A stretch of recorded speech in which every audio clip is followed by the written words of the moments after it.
Alright there, hey guys, we're going to be talking about a pretty simple subject today. We're going to be talking about hand positioning during power chords. This video is meant specifically for my dad, but anybody else watching it, hopefully you guys can get something out of this too. So this specifically is being made for How to Learn Back in Black. And one of the power chords in it features you go to the 5th fret of the 5th string and the 7th fret of the 4th string. So the whole riff is, and we're going to be talking about that a little bit. All right, so let's just take it piece by piece. So the thumb, big thing that I've noticed, especially with my dad, one of his tendencies, natural tendencies, is to have it up here. And that's okay. Sometimes I think if you're comfortable with that and it sounds good, do whatever you want. That is the main principle for everything. There is no underlying rule that it always has to be done a certain way. That's not true. Some chords, I like to have my thumb up here. Some of them, I like to have it pointing towards the headstock like this. For me, it's something I don't even really think about anymore. For this specific chord, when I'm setting up for it, my thumb naturally is either in the middle of the back or more towards the bottom, like that.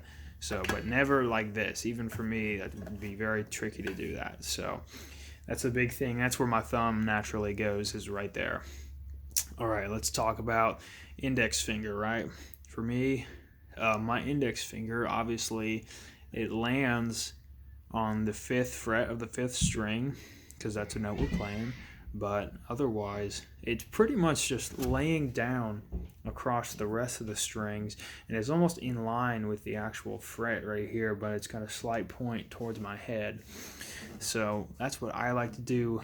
I've noticed with my dad, he gets this big angle like this to compensate for his thumb. So dad, just make sure when you're setting up for this chord, thumb is pointing this way, either in the middle or towards the bottom of the guitar, and then you have that index finger resting on all the strings. It doesn't have to be enough to get any sound out of them. So if I pluck all the strings,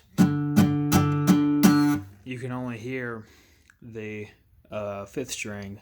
It's just laying across the rest of them enough to kind of mute them, if you will. And then what you can do if you're really struggling to get that ring finger right here is you can start off with it right here on the 6th fret and then progress to the 7th fret. So dad, what I notice a lot with you, like I said, what you do with this finger is you make an angle out of it and you're sticking it up.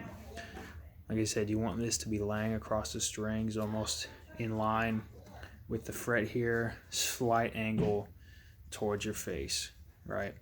And the angle, you want this other finger to have an angle. So you see this one's very angled, like your other one is. So this one laying down, this one angle. And for me, that's just kind of the natural thing. Let's see if we can get you a better picture of this right here. So you see the side of my hand here. I don't know if you can see that very well, but that one index finger is pretty much flat and the ring finger has a big curve on it. So that's how my hand naturally goes. So hopefully that helps. Just things to keep in mind. We'll run through that really quickly one more time. Setting up for it, right? Obviously you're going to find the frets first, so you know where your fingers are going. Thumb is pointing this way, either the middle or towards the bottom of the back. Index finger is no angle at all coming off of the fretboard. It can be laying on all the strings or very close to laying on all the strings. Slight angle towards your face. Ring finger does have the angle here. And another thing I didn't mention earlier is that this one is not pointing towards your face. Like this one is at an angle with your face. This one is just going straight up like this. Just straight up like that. So this one is parallel to the actual fret here. And another thing to keep in mind whenever you're doing any chords, always a good thing to keep your fingers closer to the end of that fret and the beginning of the next one. So just things to keep in mind. So good luck to everybody. Hopefully you get something out of this. All right, thanks.